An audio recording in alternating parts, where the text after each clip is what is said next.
जय Hind friend, सीसॅड bye विजय Gupta sir या YouTube चॅनलवर आपलं स्वागत आहे. मित्रांनो, येणाऱ्या ग्रुप बीच्या परीक्षेत अंकगणित व बुद्धिमत्ता चाचणीची ऑनलाईन तयारी करण्यासाठी आपण जी व्हिडिओ सिरीज स्टार्ट केली आहे त्यामधला हा एक पुढचा व्हिडिओ. मित्रांनो, आजही ठरल्याप्रमाणे आपल्याला 15 प्रश्न डिस्कस करायचे असतील. त्यामधला सर्वात पहिला प्रश्न बघा, ठीक आहे ना. एक रेग्युलर प्रश्न आहे, खूपदा आयोगाने अशा प्रकारचा प्रश्न विचारला आहे. एका परीक्षेत बरोबर उत्तरासाठी 4 गुण दिले जातात, तर चुकीच्या उत्तरासाठी 1 गुण कमी केला जातो. एका विद्यार्थ्याने सर्व 200 प्रश्न सोडवले व त्याला 200 गुण मिळाले, तर त्याने बरोबर सोडवलेल्या प्रश्नांची संख्या किती, असा प्रश्न विचारला आहे. तर मला काय वाटतं मित्रांनो, इझी एकदम सोप्या पद्धतीने आपण प्रश्न जो आहे तो सॉल्व करू शकतो. 2 उपाय सांगतो पहा, ठीक आहे ना. एक तर इक्वेशन मांडून, नाही तर मग ऑप्शनवरून. मागच्या व्हिडिओमध्ये मी असं सांगितलं होतं, ठीक आहे. तर पहिले इक्वेशन मांडूया. तो काय म्हणतोय, बरोबर सोडवलेल्या प्रश्नांची संख्या किती. तर मित्रांनो, आपण असंच लिहूया की सर, समजा त्याने बरोबर सोडवलेले जे प्रश्न आहेत ते असले पाहिजे x. बरोबर आहे ना. बरोबर सोडवलेले प्रश्न किती असले पाहिजे, x असले पाहिजे. बरं मित्रांनो, जर बरोबर सोडवलेले प्रश्न x असतील तर चुकीचे सोडवलेले प्रश्न किती असतील. एक साधं लॉजिक मला सांगा की त्याने 200 प्रश्न सोडवले. हां, ठीक आहे. इथे तुम्ही पाहा, त्याने 200 प्रश्न सोडवले. इथं लिहूया आपण त्याने बरोबर सोडवलेले प्रश्न, आणि इथे लिहूया त्याने चुकीचे सोडवलेले प्रश्न. मला सांगा मित्रांनो, जर त्याने समजा 50 प्रश्न बरोबर सोडवले असतील तर त्याचे चुकले किती, 200 वजा 50 एवढे प्रश्न त्याचे चुकले. पण आपल्याला बरोबर माहीत नाही म्हणून आपण काय घेतो आहे, बरोबर सोडवलेले प्रश्न x आहेत. मग चुकीचे प्रश्न किती असतील मित्रांनो, 200 वजा x एवढे प्रश्न काय असतील, त्याचे चुकले असतील, आहे ना. आता साधं लॉजिक पहा. जर 2 प्रश्न, एका बरोबर प्रश्नाला किती मार्क्स आहेत, 4 गुण. 2 प्रश्न बरोबर आले तर मित्रांनो 2 गुणीला 4 असे 8 गुण. 10 प्रश्न बरोबर आले तर 10 गुणीला 4 असे 40 गुण. म्हणजे काय करतोय आपण, प्रश्नांच्या संख्येला गुणांच्या संख्येने गुणतो, म्हणजे तेवढे मार्क्स त्याला मिळतात. तर मित्रांनो, प्रश्नांच्या संख्येला गुणांच्या संख्येने गुणलं तर इथे त्याला बरोबरचे भेटले असतील 4x एवढे गुण. बरोबर आहे की नाही. आणि किती गुण मायनस झाले असतील, एका प्रश्नासाठी 1 मार्क्स मायनस, 10 प्रश्नासाठी 10 गुणीला 1 म्हणजे 10 मार्क्स मायनस. तर 200 मायनस x प्रश्नासाठी मित्रांनो याला पण 1 ने गुणा, 200 मायनस x एवढे काय करावे लागतील, आपल्याला मायनस करावे लागतील, ठीक आहे ना. एवढे गुण त्याला भेटले. आता पहा मित्रांनो, ठीक आहे, चुकीचे मी या ठिकाणी लिहून घेतो. चुकले आहेत त्याचे 200 वजा x एवढे गुण चुकले आहेत. तर मित्रांनो, हा डेटाच काढला मी. अजूनपर्यंत इक्वेशन वगैरे काही मी मांडलेलं नाही, हा डेटाच काढला, ठीक आहे. इकडे शाब्दिक स्वरूपात काढला, इथे तुम्हाला टेक्निकली समजून सांगितलं, ठीक आहे. आता मित्रांनो, मी इक्वेशन या ठिकाणी मांडतो, ठीक आहे. आता बघा काय म्हणतोय, बरोबर प्रश्नाला काहीतरी गुण मिळतात, बरोबर सॉल्व केलेल्या प्रश्नाला काहीतरी गुण मिळतात, आणि जे प्रश्न चुकले असतील तेवढे गुण काय होतात, मायनस होतात. हे मी इथे मायनस केलं. बरोबर आलेल्या प्रश्नातून चुकीचे आलेले प्रश्न मायनस केले तर किती गुण मिळतात, 200 गुण मिळतात. त्याला 200 गुण मिळाले, ठीक आहे ना. सोपी आहे एकदम. आता बरोबर किती आहेत बघा मित्रांनो, बरोबर आहेत 4x, ठीक आहे ना, मायनस चुकीचे किती आहे, 200 वजा x. इथे लिहिलं आपण 200 वजा x, असं त्याला एकूण सर्व कॅल्क्युलेट करून भेटले 200 मार्क्स. आता पहा मित्रांनो, 4x वजा वजा x, वजा वजा काय होईल मित्रांनो, अधिक होईल. तो 4x वजा वजा x म्हणजे 4x अधिक x, आणि 4x अधिक x म्हणजे मित्रांनो किती, 5x. डायरेक्ट लिहू टाकू, ठीक आहे, डायरेक्ट लिहूया बघा. 5x वजा 200 आहे, वजा 200 जसंच्या तसंच ठेवलं, इज इक्वल टू या ठिकाणी केलं मी 200. मित्रांनो, हे वजा 200 तिकडे गेलं तर काय होतील, अधिक 200 होतील. So 5x is equal to हे 200, आणि वजा 200 तिकडे गेलं तर काय होते या ठिकाणी, अधिक 200. 200 अधिक 200 बरोबर किती, 400. So 5x is equal to मित्रांनो येत आहेत 400, ठीक आहे ना. कॅल्क्युलेट करा, 5 1 5 आणि 5 8 40. तो x इज इक्वल टू काय मित्रांनो, 80. आणि x म्हणजे काय, बरोबर सॉल्व केलेले प्रश्न. तर मित्रांनो, आपण 80 प्रश्न जे आहेत ते बरोबर सॉल्व केलेले असतील. क्लिअर आहे ना, डन. हां, सोपी पद्धत आहे एकदम.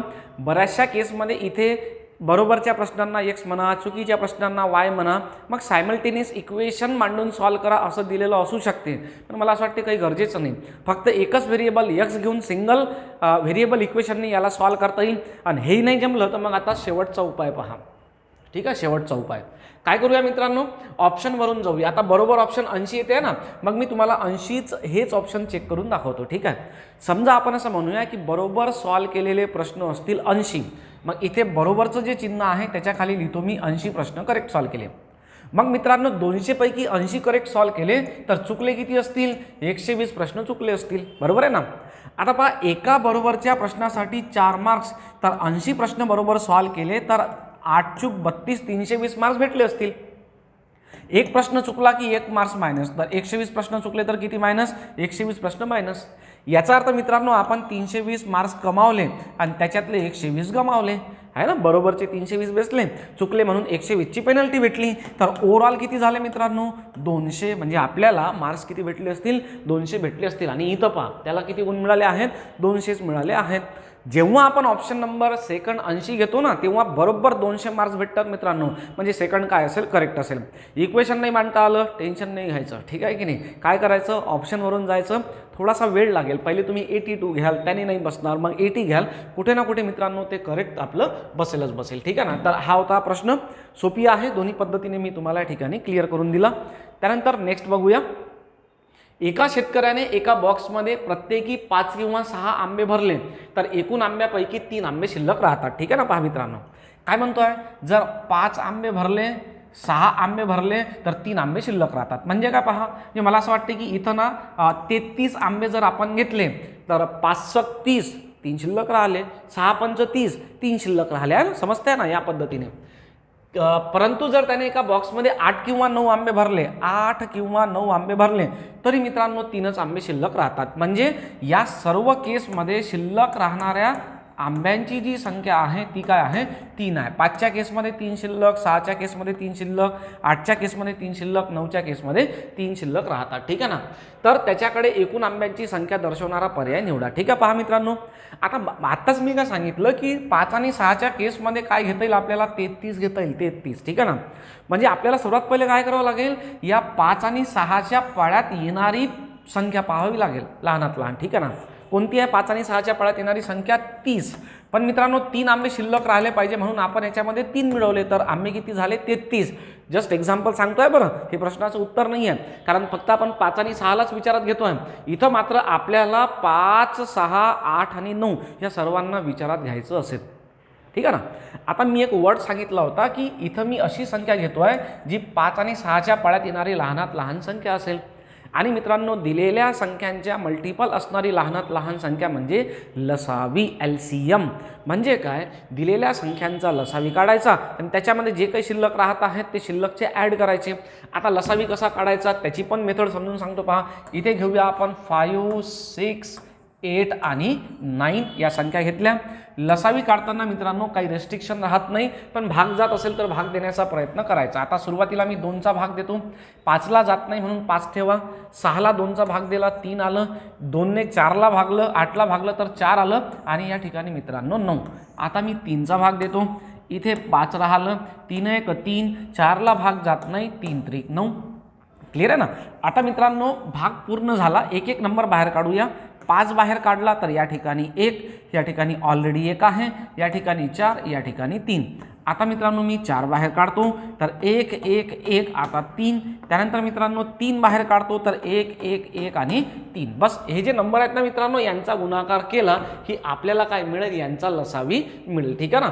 तर सिंपल आहे, प्रोसेस माहिती राहते युजली सर्वांना, त्यामुळे एकदा फक्त मी रिपीट करून दिली, ठीक आहे. 2 6, 6 5 30, 3 चूक 12, 12 36. म्हणजे मित्रांनो यांचा गुणाकार केला तर तो किती आला? 360. 360 काय झाला मित्रांनो? या सर्व संख्यांचा लसावी. म्हणजे 5, 6, 8, 9 या सगळ्यांच्या पाळ्यात येणारी संख्या आहे 360. पण 3 आंबे शिल्लक ठेवायचे आहेत. 3 आंबे शिल्लक ठेवायचे आहेत ना, मग जे काही शिल्लक आहे ते ॲड करा. इथे लिहिलं मित्रांनो मी 363. आता मी चेक करून दाखवतो. समजा मी 363ला 9ने भागलं तर 3 शिल्लक राहायला पाहिजे, कारण 3 आंबे शिल्लक राहतात. 9 चूक 36 मित्रांनो, आणि हे 3 शिल्लक राहिले.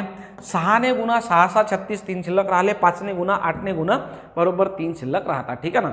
तुमच्या माइंडमध्ये काय सुरू आहे ते पण सांगतो, ठीक आहे ना. तुमच्या माइंडमध्ये सुरू असेल की सर हे लसावी गिसावी एवढं सर्व लक्षात ठेवण्यापेक्षा काय करायचं? 33 ही संख्या घ्यायची, 5ने भागायचं, 6ने भागायचं, 8ने भागायचं, 9ने भागायचं, 3 शिल्लक राहतात का ते पाहायचे. एकदम करेक्ट आहे, काहीच हरकत नाही आहे. जर लसावी हा कन्सेप्ट तुम्ही लक्षात ठेवू शकत नसाल तर असंच करा. 75ला भागून पहा 3 शिल्लक राहतात का? 360ला भागून पहा 3 शिल्लक राहतात का? 363ला भागून पहा 3 शिल्लक राहतात का?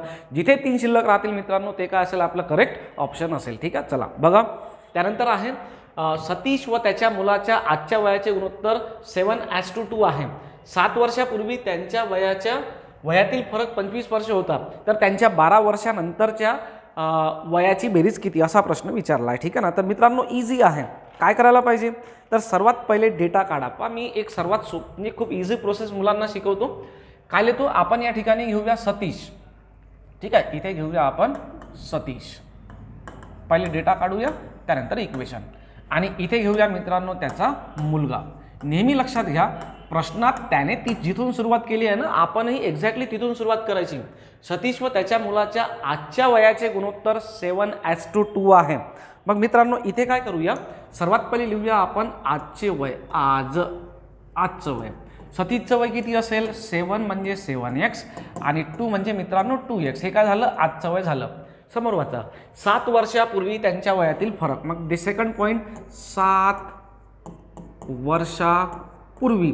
आता मला सांगा मित्रांनो, जर तुम्ही आज 20 वर्षाचे आहे, तर 7 वर्षापूर्वी तुम्ही किती वर्षाचे होते, 13 वर्षाचे. काय केलं तुम्ही, 20 मधून 7 वजा केले, बरोबर आहे ना. तसंच मित्रांनो इथे सुद्धा काय करायचं, हे जे 7x आहे ना, याच्यामधून 7 वजा करायचे. 7 वर्षापूर्वी हा या वयाचा होता आणि 7 वर्षापूर्वी मुलगा सुद्धा 7 लहान असेल, म्हणून -7 केला आपण. ठीक आहे. आता तो असं म्हणतोय की 7 वर्षापूर्वी त्यांच्या वयातील फरक. बस स्टेप बाय स्टेप चालत जायचं मित्रांनो, एकदम सोपी मेथड आहे. मग इथे लिहूया आपण त्यांच्या वयातील फरक. आता मित्रांनो इक्वेशन मांडूया.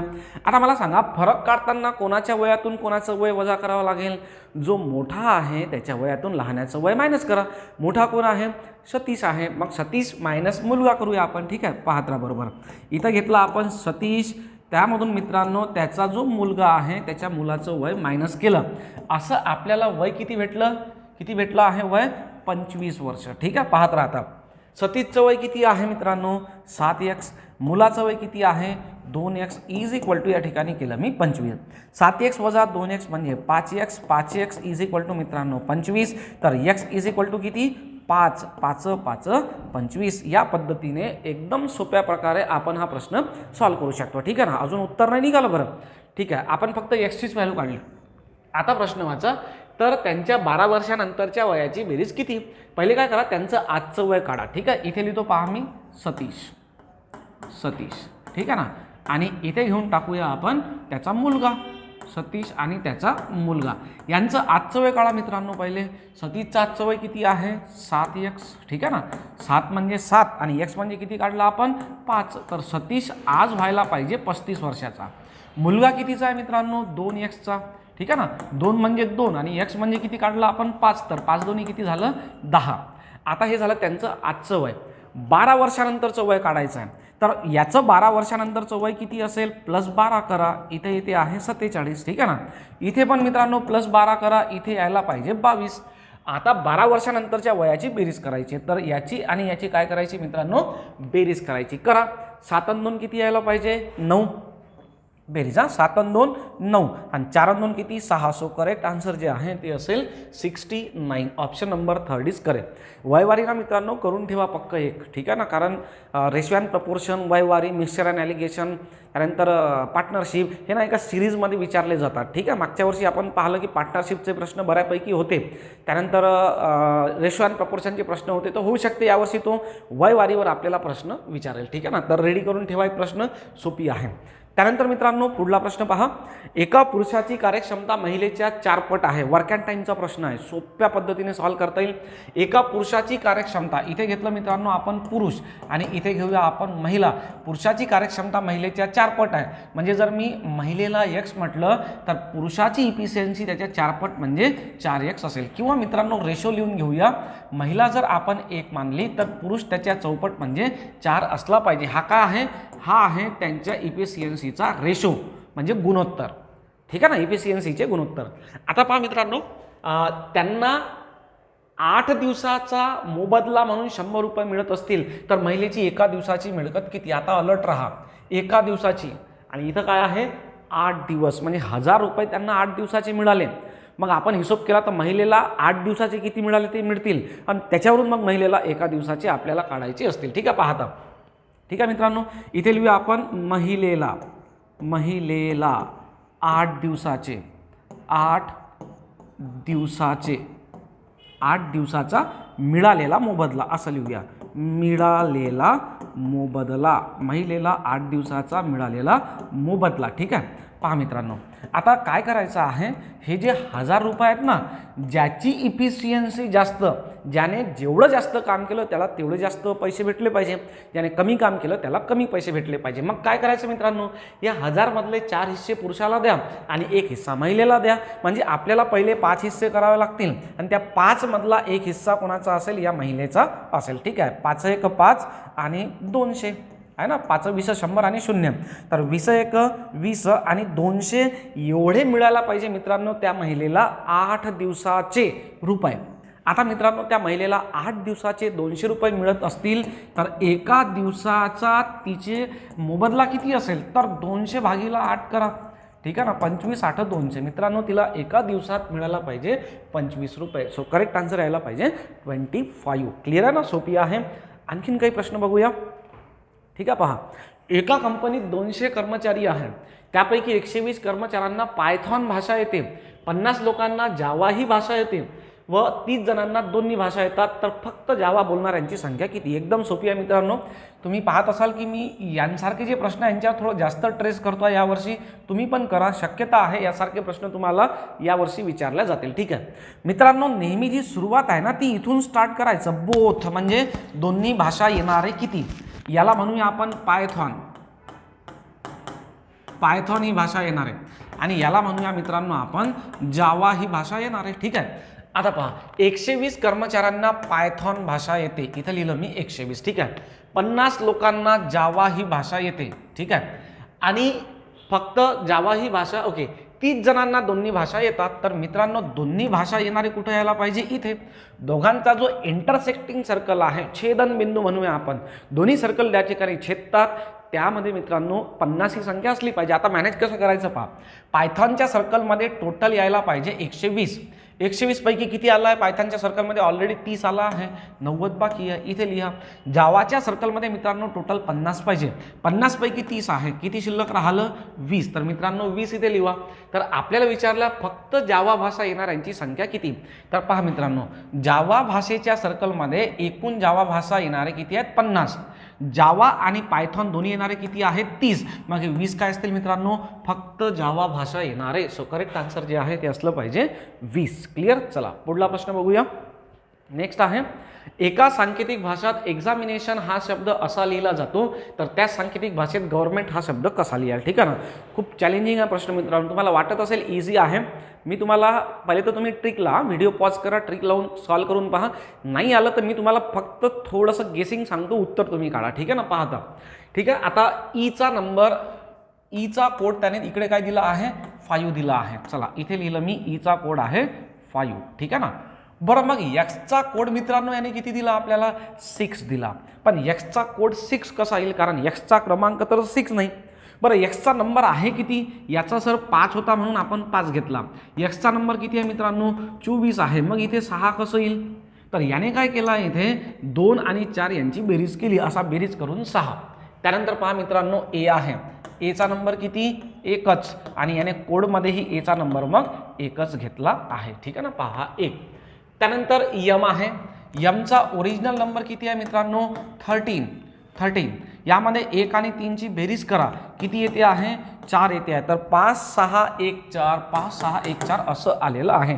लॉजिक समजलं हा मित्रांनो. तर काय करा, तुम्ही याचं उत्तर काढा गव्हर्नमेंटचं आणि कमेंट बॉक्समध्ये मला सांगा की उत्तर काय येते आहे. ठीक आहे. चला पुढे जाऊया.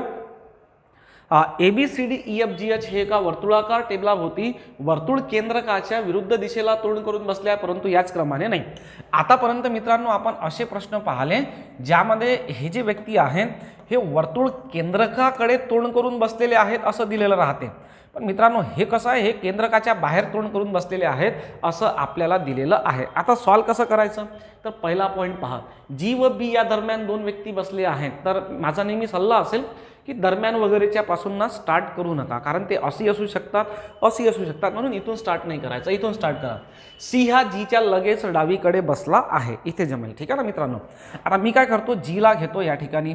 जी आहे मित्रांनो आउटसाईड, तर त्याचा लगेच डावा हात कोणता असेल, खालचा असेल, म्हणून काय केलं आपण, सीला या ठिकाणी घेतलं, सी हा जीच्या लगेच डावीकडे आहे. आता पहा आणखीन एखादा पॉईंट पहा. ठीक आहे, जो एच्या उजवीकडे तिसरा आहे, जो कोणासाठी असतो मित्रांनो, जो नेहमी त्याच्या आधी येणाऱ्या व्यक्तीसाठी असतो. म्हणजे हा जो जी आहे, हा जी एच्या उजवीकडे कितवा आहे, एच्या उजवीकडे तिसरा आहे. तर मित्रांनो ए कुठं असला पाहिजे, या ठिकाणी असला पाहिजे. तुम्ही अलर्ट राहा, आपल्याला आउटसाईड काढायचा. ए इथं असेल तर त्याचा उजवा हात कसा असेल मित्रांनो, हा असा असेल आणि उजवीकडे 1 2 3 बरोबर जी काय गेला, एच्या उजवीकडे तिसरा गेला. ठीक आहे. त्यानंतर पहा एफ हा बीचा लगतचा शेजारी नाही. ओके, डी हा ईच्या डावीकडे तिसरा आहे व तो सीचा लगतचा शेजारी, म्हणजे हा जो डी आहे ना मित्रांनो, तो सीचा शेजारी नाही, म्हणजे डी इथं येणार नाही. बरं, मग आता हा पॉईंट ना आपल्याला ट्रायर अँड इरर मेथडने लावून पाहावा लागेल. डी इथं येत नाही, तर मित्रांनो डी 1 2 3 यापैकी कोणत्याही जागी येऊ शकतो. मग आपण ट्राय करून पाहूया. सर जर आपण डीला इथे घेतलं तर पहा बरं बसते का. डी हा ईच्या डावीकडे तिसरा आहे, तर मित्रांनो ई ना इथं यायला पाहिजे. ई आउटसाईड आहे, बरोबर त्याचा डावा हात इकडे जाईल, 1 2 3 डावीकडे तिसरा. आता पहा मित्रांनो, जे पॉईंट राहिले आहेत ना ते लावण्याचा प्रयत्न करा. पहिला लागतो का पहा, जी व बी दरम्यान 2 व्यक्ती बसले आहेत. जी व बी दरम्यान 2 व्यक्ती बसले आहेत. आता पहा अडचण अशी आहे की इकडे घेतलं तरी 2 व्यक्ती होतात, इकडे घेतलं तरी सुद्धा 2 व्यक्ती पॉसिबल आहे. ठीक आहे ना. तर काय करा, एखादा आणखीन कन्फर्मेशन करणारा पॉईंट पहा. एफ हा बीचा लगतचा शेजारी नाही. ठीक आहे, एफ हा बीचा लगतचा शेजारी नाही. मला काय वाटतं मित्रांनो, इथे बीला घ्या. ठीक आहे, जी व बी मध्ये दोघं जण झाले. आता एफ इथं येणार नाही, तर एफला इथं घ्या आणि जो कोणी सिंगल राहिलेला पर्सन आहे, कोण राहिला पहा, A B C D E F G, एचला या ठिकाणी ठेवा. या पद्धतीने मित्रांनो अरेंजमेंट काय होईल, कंप्लीट होईल. तर एफच्या लगेच उजवीकडे कोण आहे, हा एफ आहे. एफ कसा आहे मित्रांनो, पहा कसा आहे एफ, आउटसाईड. तर याचा लगेच उजवा हात कोणता, इकडला. याच्या लगेच उजवीकडे कोण असेल, सी असेल. या पद्धतीने हा प्रश्न सॉल्व्ह करता येईल. ठीक आहे ना. त्यानंतर पहा मित्रांनो सिरीजचा प्रश्न आहे. सोपी अल्फाबेटिकल सिरीज, फ्रीचा मार्क्स आहे मित्रांनो. ठीक आहे, याच्यात काय करायचं, ऑप्शन पाहून घ्यायचे. पहिले मी ऑप्शन पाहतो. पहा पहिल्या ऑप्शनमध्ये एच एच एच आणि एच. पहिलं अल्फाबेट एच आहे, तर मित्रांनो एच काढूच नका, त्यानेच तर काढून दिलं. आणि तुम्ही काढलं तर तुम्ही काय वेगळं काढणार आहे का. समजा तुमचं वेगळं निघालं तर तुम्ही ॲन्सर काय लिहा. ठीक आहे ना, म्हणून एच काढू नका, एच त्यानेच काढून दिला. ठीक आहे. बरं, आता सेकंड अल्फाबेट पहा. सेकंड अल्फाबेट ठीक आहे, एचा बी सी काय संबंध आहे ते काढा. वाटल्यास मी लिहितो पहा. सेकंड प्लेसवर ए आहे, इथे सेकंड प्लेसवर बी आहे, इथे सेकंड प्लेसवर सी आहे. तर उत्तरात सेकंड प्लेसवर काय येईल, तर मित्रांनो पहा ए बी सी डी. याचा अर्थ मित्रांनो सेकंड अल्फाबेट डी असलं पाहिजे. इथे आहे का सेकंड डी, नाही. इथे आहे का सेकंड डी, नाही. इथे आहे का सेकंड डी, नाही. सेकंड डी फक्त आणि फक्त थर्डमध्ये आहे. बस थर्ड असेल मित्रांनो करेक्ट आन्सर. बाकी पूर्ण सॉल्व करण्याचा प्रयत्न करू नका. काउंटिंगमध्ये पूर्ण तुम्ही सर्व मोजत बसले ना आणि काउंटिंगमध्ये एखादं जरी चुकलं ना तर तुम्ही ऑप्शनमध्ये अटकाल. म्हणून अशा प्रश्नात ना पूर्ण उत्तर नाही काढायचं, ऑप्शनची मदत घ्यायची. ॲक्युरसी पण वाढेल आणि वेळसुद्धा वाचेल. ठीक आहे ना.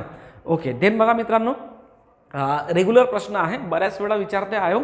10 वाजून 25 मिनिटांनी तास काटा व मिनिट काटा यांच्यात किती डिग्रीचा अँगल असेल. तर मित्रांनो तुम्हाला फॉर्म्युला माहिती असेल. ठीक आहे ना. फॉर्म्युला आहे 30h अपॉन, ठीक आहे, अँगलचा फॉर्म्युला आहे 30h मायनस 11/2m 11/2m. तर मित्रांनो एच म्हणजे काय, एच म्हणजे आवर्स. किती तास दिले आहेत, 10 तास. आणि एम म्हणजे काय मित्रांनो, मिनटं. किती मिनटं दिलं आहे, 25 मिनटं. बस व्हॅल्यू टाका याच्यामध्ये. 30 म्हणजे 30, एच म्हणजे 10 मायनस 11/2 आणि मिनटं किती मित्रांनो, 25. इथे कॅल्क्युलेट करा. हे झाले 30 गुणिले 10 म्हणजे किती, 300. ठीक आहे, मायनस 25 एक 25 5, 25 एक 25 2 27 डिवायडेड बाय 2. कॅल्क्युलेट करा मित्रांनो. इथे घेतला आपण 300 मायनस बे एक बे. ठीक आहे, बे त्रिक 6, बे साती 14 आणि बे पंच 10. तो 300 वजा 137.5. जमत असेल तर तिथेच करा, नाही तर बाजूला करा. करेक्ट आन्सर यायला पाहिजे मित्रांनो 162.5 डिग्री. सो 162.5 डिग्री आपल्याला दिसतंय. ठीक आहे ना. रेग्युलर प्रश्न आहे. अँगलचा प्रश्न मित्रांनो करून ठेवा परफेक्टली. कुठे ना कुठे तर हा प्रश्न तुम्हाला मार्क्स मिळूनच देईल. ठीक आहे ना. त्यानंतर बघूया, एका घनाच्या सर्व बाजू रंगवल्या व त्याचे 64 लहान लहान घन कापले तर एकच पृष्ठभाग रंगलेला असेल असे किती घन तयार होतील. तर मित्रांनो यांना सॉल्व करण्याचे ना काही फॉर्म्युले आहेत. ठीक आहे, तर ते फॉर्म्युले तुम्ही पाठ करून घ्या. प्रॅक्टिकली पण काढता येते बरं. म्हणजे तुम्ही एक घन काढा आणि त्या घनाला लक्षात घ्या. प्रॅक्टिकली पण काढता येईल, पण मला असं वाटतं की प्रॅक्टिकली काढण्यातनं वेळ खूप जास्त जाईल. एक तर आपल्याकडे वेळ नाही ग्रुप बीमध्ये, आपल्याला पॉवर प्लेमध्ये खेळावं लागते. शेवटचे 15 प्रश्न आहे ना पॉवर प्लेमध्ये खेळावं लागतं. मग कसं असलं पाहिजे, आपण एकदम रेडी असलो पाहिजे, आला की कंप्लीट या पद्धतीने आपण असलो पाहिजे. ठीक आहे ना. चला काय करता येईल पहा. तर 64 घन कापले. सर्वात पहिले मित्रांनो तो घन किती बाय कितीचा असेल ते लक्षात घ्यायचं. घन म्हणजे L × B × A या पद्धतीने. ठीक आहे ना. किंवा आपण असं म्हणूया घनाचा फॉर्म्युला आहे A³ = 64 मित्रांनो. तर A = किती 4, कारण 4चा घन आहे ना 64. म्हणजे आपला जो क्यूब आहे ना तो 4×4×4×4चा असेल. तो कलर क्यूब असतो त्या पद्धतीचा 4×4×4चा. आता मित्रांनो तर एकच पृष्ठभाग रंगलेला असेल असे किती घन असतील. तर मित्रांनो फॉर्म्युला पहा. एकच पृष्ठभाग रंगलेला असेल याचा फॉर्म्युला आहे 6 × n-2 ब्रॅकेट स्क्वेअर. ठीक आहे ना. हा आहे याचा फॉर्म्युला. n म्हणजे काय घ्याल मित्रांनो, हे आपण 4 काढलं होतं की नाही, त्याला म्हणूया आपण n साईड. ठीक आहे. 6 × 4 - 2 bracket square is equal to 6 × 4 - 2 म्हणजे मित्रांनो 2चा स्क्वेअर. तर इथे घेतला आपण 6 × किती 4. 6 चूक किती मित्रांनो 24. तर एकच पृष्ठभाग रंगलेला असेल असे किती घन असतील 24 घन असतील. मित्रांनो कोणत्याही पुस्तकात तुम्हाला ही माहिती मिळून जाईल, पण लक्षात घ्या महत्त्वाचा प्रश्न आहे. घनाच्या केसमध्ये 2 प्रश्न असू शकतात. तुम्ही मागच्या व्हिडिओमध्ये मागचे जर माझे व्हिडिओ पाहिले तर त्याच्यामध्ये तुम्ही पाहिलं असेल की एक या विरुद्ध बाजूला काय असेल, म्हणजे विरुद्ध पृष्ठभाग सांगा. किंवा मग मित्रांनो कलर क्यूब, त्याला कलर दिला जातो आणि त्यानंतर त्यावर जो आहे प्रश्न विचारला जातो. ठीक आहे ना. या पद्धतीने. चला ठीक आहे. आणखीन काही प्रश्न बघूया. पहा बोर्डवर पहा. 4 फेब्रुवारी 2004ला सोमवार होता, तर त्याच वर्षी 1 जानेवारीचा वार कोणता असा विचारला आहे. ठीक आहे. आता मित्रांनो इथे ना आपल्याला उलट जायचं आहे. ठीक आहे. काय म्हणतो आहे 14 फेब्रुवारी. ठीक आहे. 2004ला कोणता वार होता, सोमवार होता. ठीक आहे. तर आपल्याला म्हणतो आहे त्याच वर्षी 1 जानेवारी, त्याच वर्षी म्हणजे मित्रांनो 1 जानेवारी 2004ला कोणता वार असेल. तुम्ही जर राज्यसेवा वगैरेचा पेपर पाहिला ना तर यावर्षी असे काहीतरी प्रश्न होते. 22वा वाढदिवस कोणत्या वर्षी असेल, कोणत्या दिवशी असेल असा प्रश्न. ठीक आहे. पाहता सर्वात पहिले काय करायचं मित्रांनो, ऑड डेज काढून घ्यायचे. 1 जानेवारी ते 14 फेब्रुवारीपर्यंतचे ऑड डेज किती. उलट जा किंवा 1 जानेवारीपासून 14 फेब्रुवारीपर्यंत या, काहीच गडबड नाही, काहीच हरकत नाही. ठीक आहे ना. ओके. आता पहा 1 जानेवारी महिना कितीचा 31चा. पहिला दिवस गेला, 1 तारीख गेली, म्हणजे आता जानेवारीचे दिवस किती शिल्लक राहिले मित्रांनो 30. एक दिवस गेला ना पहिला, मग 31चा महिना, 1 गेला 30. फेब्रुवारीचे किती दिवस घ्यायचे आहेत 14. बेरीज करा मित्रांनो किती झाली, इथे बेरीज होते आहे 44. याची ऑड डे काढा. ऑड डे कसे काढतो आपण, या 44ला 7ने भागतो. 7 सकम 42 मित्रांनो, आणि ऑड डे किती 2. जे काही बाकी असते त्याला काय म्हणतो आपण, ऑड डे म्हणतो. आता काय करायचं आहे, आपला प्रश्न मागे जातोय पहा 2004 पासून, तर म्हणजे 14 फेब्रुवारीपासून तर 1 जानेवारीपर्यंत मागे जायचं आहे. मग इथं जे ऑड डे आहे ते सुद्धा 2ने मागे घेऊन जायचे. सोमवारपासून 2ने मागे जा, रविवार शनिवार. सो करेक्ट आन्सर जे आहे मित्रांनो ते काय यायला पाहिजे, शनिवार यायला पाहिजे. ठीक आहे ना. संपला प्रश्न. सोपी आहे, कन्सेप्ट क्लिअर असू द्या म्हणजे बरोबर सॉल्व करता येईल. ठीक आहे. त्यानंतर पहा PQRST UV आणि W या व्यक्तींचा सेमिनार 11 ते 20 तारखेला वाचा व्यवस्थित. ठीक आहे ना, दिला आहे. ठीक आहे ना. पाहता हा जो प्रश्न आहे, मी नेहमी असं म्हणतो की पझलचे प्रश्न जेव्हा विचारल्या जातात तेव्हा ना अलर्ट राहायचं आपण. ठीक आहे ना. अलर्ट राहायचं. का अलर्ट राहायचं, तर आपल्याला ते, मला असं वाटते की काही मेहनत न करता जर सॉल्व करता आले ना तर जास्त बेटर राहील, आहे ना. तर वाचा विदाऊट एनी स्केच किंवा कोणतीही आकृती न काढता आपल्याला हे लक्षात घेता येईल का याचा विचार करा. ठीक आहे ना. पहा बरं काय म्हणतो आहे, जुलै महिन्यात पुढीलपैकी कोणाचा सेमिनार असेल असा प्रश्न विचारला. टार्गेट लॉक करा मित्रांनो. ठीक आहे ना. पझलमध्ये टार्गेट ओरिएंटेड काम करा, कारण 1 मिनिटात सॉल्व करायचं आहे. ग्रुप बीची एक्झाम आहे, पूर्ण सॉल्व करत बसायचं नाही. काय करता येईल, फक्त जुलैला हिट करायचं. ठीक आहे. पाहता फेब्रुवारी एप्रिल नोव्हेंबर जुलै महिन्यात आहे. P व Q यांच्या दरम्यान ओके पीचा सेमिनार 30 दिवसापेक्षा जास्त असणाऱ्या महिन्यात आहे. तर मित्रांनो इथे काय करा, 30पेक्षा जास्त असणारा महिना लक्षात घ्या. फेब्रुवारी 30पेक्षा जास्त आहे का, नाही. एप्रिल नाही, नोव्हेंबर नाही, फक्त मित्रांनो एकच महिना आहे 30पेक्षा जास्त, तो म्हणजे जुलै. सो जुलैमध्ये किती दिवस असतात मित्रांनो, जुलैमध्ये 31 दिवस असतात. जुलै ऑगस्ट दोन्हीमध्ये. ठीक आहे ना. 31 दिवसांचा महिना, किंवा असं मोजून पहा जानेवारी फरवरी मार्च एप्रिल मे जून जुलै. जुलै कितीचा 31चा. आता मित्रांनो पीचा सेमिनार 30पेक्षा जास्त दिवस असणाऱ्या महिन्यात आहे, म्हणजे जुलैमध्ये कोणाचा सेमिनार असेल? पीचा. आता प्रश्न पहा, जुलै महिन्यात पुढीलपैकी कोणाचा सेमिनार असेल? तर मित्रांनो पीचा असेल. बरं मग सर दोघं जण काढायचे आहेत ना? बरं ठीक आहे, ऑप्शन मदत करतात ना. पहा इथं पी आहे का? नाही. पी आहे का? नाही. पी आहे का? नाही. तर इथं काय घेतलं आपण? पी घेऊन टाकलं. तर पी जिथं असेल मित्रांनो ते ऑप्शन आपलं काय असेल? करेक्ट असेल. या पद्धतीने तुम्हाला हा प्रश्न व्यवस्थित सॉल्व्ह करता येईल. ठीक आहे ना. फक्त थोडंसं काय करायचं? फोकस करायचं. ठीक आहे. जुलै महिन्यात पुढीलपैकी कोणाचा सेमिनार असेल? या पद्धतीने आपल्याला लक्षात घेता येईल. जानेवारी, फेब्रुवारी, मार्च, एप्रिल. आणखीन कोणता तरी असेल बहुतेक 30 त्यापेक्षा जास्त. February, March, April. एप्रिल पण आहे मित्रांनो 31चा. मग मला असं वाटते की हा जो टी आहे ना याचा एप्रिलमध्ये असू शकतो. जानेवारी, फरवरी, मार्च, एप्रिल. नाही, एप्रिल पण 30चा. ओके, काहीतरी असेल, पण जस्ट मी ट्रिक सांगतोय की कसं आपल्याला या ठिकाणी सॉल्व्ह करता येईल. आणि मी याच प्रश्नासंदर्भात म्हणतो असं नाही बरं.